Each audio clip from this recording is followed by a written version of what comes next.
Assalamualaikum warahmatullahi wabarakatuh. Waalaikumsalam warahmatullahi wabarakatuh. Iya, bagaimana kabar kalian hari ini anak-anak? Sehat? Baik Bu, alhamdulillah. Oke, sehat semua ya. Ya, semoga kita selalu dalam keadaan sehat. Oke, baik. Sebelum Ibu mulai pembelajaran hari ini, Ibu minta tolong perwakilan siswa untuk memimpin berdoa terlebih dahulu. Oke, Ibu akan di sini kita akan belajar materi tentang usaha. Jadi untuk kompetensi dasar yang akan kalian capai pada pembelajaran fisika hari ini, kompetensi dasarnya adalah menganalisis hubungan usaha, energi, daya, dan efisiensi ya. Kemudian untuk tujuan pembelajaran yang akan kalian capai, yang pertama, siswa dapat menyimpulkan definisi usaha dalam fisika. Dan yang kedua, siswa dapat menyimpulkan hubungan antara usaha dengan gaya dan perpindahan. Nah, itu jadi ada tujuan pembelajaran yang akan kalian capai pada pembelajaran hari ini. Oke, baik. Nah, sekarang Ibu mau tanya nih, kalian tentu sudah sering kali mendengar istilah usaha ya dalam kehidupan sehari-hari dulu. Dalam kehidupan sehari-hari, usaha itu apa? Ada yang mau berpendapat? Revania ya? Boleh Mbak Revania, silakan Mbak Revania. Sebagai sejumlah gaya yang bekerja pada suatu benda sehingga menyebabkan benda berpindah sepanjang garis lurus dan searah dengan arah gaya.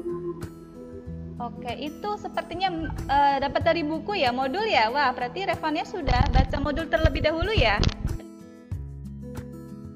Nah, lalu apa sih bedanya usaha dalam kehidupan sehari-hari dengan usaha dalam fisika ya? Nah, ini ada pengertian usaha dalam kehidupan sehari-hari. Usaha dalam kehidupan sehari-hari sering diartikan sebagai kegiatan yang mengerahkan tenaga, pikiran, atau badan untuk mendapatkan sesuatu atau mencapai tujuan. Nah, tentunya definisi usaha dalam fisika ini berbeda dengan usaha dalam kehidupan sehari-hari. Nah, ini yang akan kita pelajari. Jadi, apa definisi usaha dalam fisika itu? Nah, untuk lebih jelasnya, Ibu nanti akan menampilkan beberapa gambar di sini nih. Bisa kalian lihat ya, ada berapa gambar coba? Yang tampil di layar kalian ada berapa gambar? 4. Iya, betul. Gambar 1 ada gambar orang sedang apa itu? Mendorong gerobak. Oke, nah di antara keempat gambar itu, manakah yang merupakan usaha dalam fisika? Coba siapa yang mau nebak siapa? Sebutkan nama dulu. Nomor 3. Julio Alvarez. Julio, menurut Julio nomor 3. Itu usaha. Yang lain ada lagi jawaban yang lain? Oke, Ibu tampung. Nomor 1, iya atau tidak? Iya. 1, iya. Iya. Terus nomor 2 termasuk usaha dalam fisika tidak? Tidak. Usaha? Tidak. Coba kita tampung dulu ya. Ada yang menjawab tidak. Lalu nomor 3 tadi menurut Julio termasuk usaha. Iya, yang Bu. lain bagaimana? Ya, tapi nilainya 0.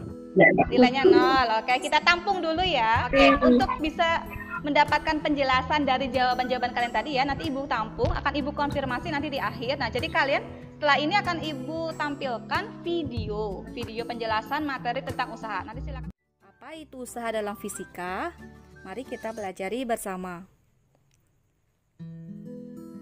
Dalam bahasa Inggris, usaha berasal dari kata work. Simbol usaha adalah W. Secara matematis, usaha didefinisikan sebagai perkalian antara besar gaya yang menyebabkan benda berpindah dengan besar perpindahan yang searah dengan arah gaya tersebut. Persamaan usaha didapatkan dari perkalian vektor dot produk antara vektor gaya dengan vektor perpindahan.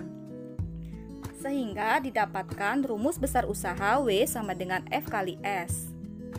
F adalah gaya dengan satuan Newton, S adalah perpindahan dengan satuan meter,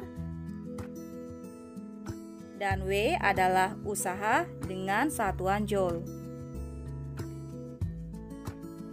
Di mana rumus ini digunakan dengan syarat gaya F sejajar dengan perpindahan.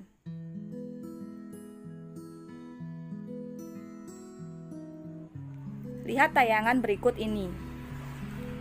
Ada seorang siswa yang mendorong skop dengan gaya sebesar F, sehingga menyebabkan perpindahan S.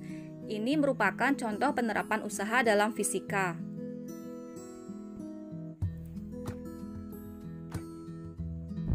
Ya, setelah tadi kalian menyimak video penjelasan yang sudah Ibu tanyakan tadi ya, tentunya kalian sudah mendapatkan pemahaman tentang materi usaha dalam fisika. Oke, untuk selanjutnya kalian bisa mengunduh LKPD pada Google Classroom dan kalian bisa kerjakan soal-soalnya. Silakan kalian tulis jawaban dari soal-soal tersebut pada buku catatan fisika. Kemudian nanti diunggah di Google Classroom. Ibu berikan waktu 25 menit untuk kalian mengerjakan. Oke, selamat mengerjakan. Nanti setelah 25 menit kita bertemu lagi di Zoom meeting.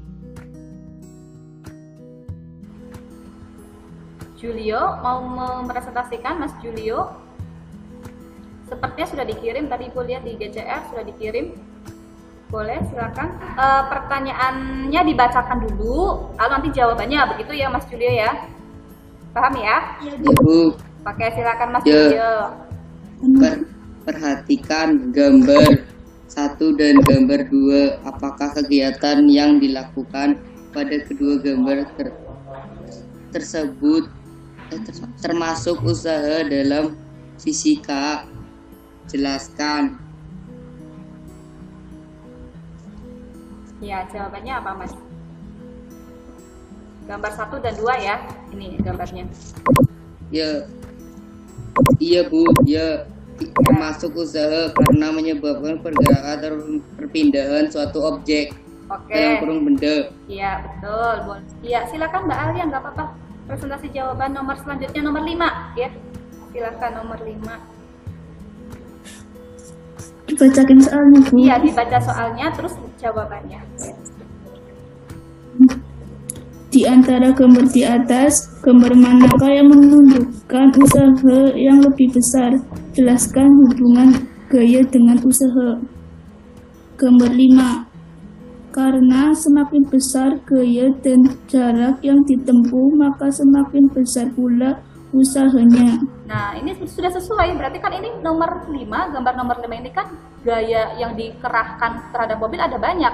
Ada dari 1 orang, 2 orang, 3 orang ya, ini yang mengerahkan gaya. Kalau yang gambar nomor 4 itu hanya 1 orang yang mengerahkan gaya. Jadi kan gayanya yang lebih besar itu ada di gambar nomor 5. Ya, tadi sudah betul sekali yang disampaikan oleh teman kalian, Julio dan Alia ya. Oke, yang lain gimana? Tidak ada kesulitan kan? Apa ada kesulitan tadi ketika mengerjakan LKPD? Sudah paham? Nggak ada nih. Oke, kalau tidak ada, ya, Ibu mau memberikan kesimpulan tentang pembelajaran yang sudah kalian capai di hari ini ya. Nah, tadi yang sudah kita pelajari nih ya, antara lain kita tadi sudah mempelajari tentang definisi usaha dalam fisika. Nah, usaha dalam fisika ini didefinisikan sebagai gaya yang bekerja pada suatu benda yang menyebabkan benda tersebut berpindah. Nah, secara matematisnya, W dirumuskan ya, usaha itu sama dengan W sama dengan F kali S atau W sama dengan F kali S cos theta. Kemudian tadi hubungan antara usaha dengan gaya dan perpindahan benda itu berbanding lurus ya, tadi sudah dijawab di LKPD juga. Jadi usaha itu berbanding lurus dengan besarnya gaya dan berbanding lurus dengan besar perpindahan benda. Dan yang berikutnya, W bernilai 0 ya, usaha bernilai 0 tadi ya, jika resultan gaya yang bekerja pada benda sama dengan 0 atau tidak terjadi perpindahan. Kemudian W, usaha bernilai 0 jika arah gayanya tegak lurus terhadap arah perpindahan atau membentuk sudut sebesar 90 derajat. Gitu. Paham ya anak-anak sampai sini, paham ya? Paham? Paham, Bu. Oke. Iya. Selanjutnya, kan tadi kalian sudah belajar tentang materi usaha dan juga sudah paham ya. Ibu mau memberikan kalian post-test. Nah, post-testnya itu linknya sudah Ibu sertakan di Google Classroom. Jadi nanti setelah kita akhiri pembelajaran kita di hari ini, ya nanti kalian bisa langsung menuju ke Google Classroom untuk klik link post-testnya. Lalu untuk pertemuan berikutnya, kita akan belajar tentang materi hubungan usaha dengan energi. Begitu ya. Siap ya untuk mengerjakan soal post-testnya ya? Siap. Oke, pesan Ibu sebelum kita tutup pembelajaran hari ini, tetap jaga kesehatan kalian, apalagi di masa pandemi seperti ini ya. Baik anak-anak, kita tutup, kita akhiri pertemuan hari ini. Aku akhiri, wassalamualaikum warahmatullahi wabarakatuh. Waalaikumsalam warahmatullahi wabarakatuh. Waalaikumsalam warahmatullahi wabarakatuh.